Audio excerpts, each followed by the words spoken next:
ખુશી, આજે આપણે જોઈએ તો ડિફેન્સ કાઉન્ટર્સમાં સારું એવું મૂવ છે ને અહીંયા BL જો હાઈએસ્ટ ગેઇનિંગ કાઉન્ટર રહ્યો છે નિફ્ટીનો, અને ડિફેન્સ એઝ અ સ્ટોરી પણ આપણે સારી એવી સ્ટ્રોંગ જતા જોઈ રહ્યા છે. જો અહીંયા સેક્ટર પર વ્યૂ અને કયો કાઉન્ટર તમને ગમશે?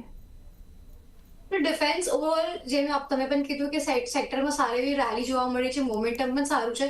તો કશે ને કશે એક આનું મેજર રીઝન જે ઇન્ટરનેશનલ જે ગ્લોબલ માર્કેટ્સમાં થોડી અનસર્ટનિટી આવી રહી છે, એક રીઝન એ પણ છે કેમ કે જ્યારે પણ આપણો આજે યુએસના લઈને કે પોલિસી શિફ્ટ આવે છે, કાં તો યુએસ રિફોર્મ કરવા વિઝા રિફોર્મ્સ પણ હમણાં આવ્યા છે, એનું પણ એક અનસર્ટનિટી આવી રહી છે. ટેરિફ્સના આપણે જે કોઈ ક્લેરિટી આપણને નથી આવ્યા. તો જ્યારે પણ ગ્લોબલ અનસર્ટનિટી વધી જાય ત્યારે ડોમેસ્ટિક ડિફેન્સ સ્ટોક્સ જે હોય છે એમાં આપણને સારી એવી મુવમેન્ટ અને રેલી જોવામાં આવે છે, અને ઘણા આપણને સ્ટ્રોંગ પણ દેખાય છે. અને ઓવરઓલ પણ આપણે જોશું તો ડિફેન્સમાં ગવર્મેન્ટનો પણ સારો એક સપોર્ટ રહ્યો છે, અને ઘણા બધા સ્ટોક્સમાં જેમાં આના પહેલા આપણે જુપિટર વેગનની વાત કરી તો એમાં પણ આપણે જોશું તો કંપનીને સારા એવા ઓર્ડર્સ મળી રહ્યા છે.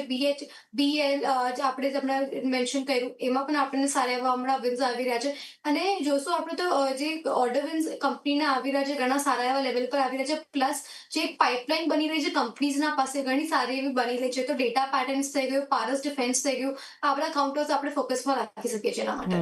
ડેટા પેટર્ન્સ, પારસ ડિફેન્સ, અહીંયા તમને ઘણું બધું મળી જશે જો તમારે જો રોકાણ કરવું હોય તો. અને સાથે જ શિપિંગ ઇન્ડસ્ટ્રીના પણ ઘણા બધા કાઉન્ટર્સ છે, જે રીતના એમને એક દરજ્જો મળી ગયો છે કેબિનેટ તરફથી, અહીંયા એમને મંજૂરી મળી ગઈ છે સ્પેન્ડિંગ માટે, એટલે અહીંયા પણ તમને એક સારી એવી મૂવમેન્ટ દેખાશે. So whole and whole as a sector તમે અહીંયા ધ્યાન રાખી શકો છો.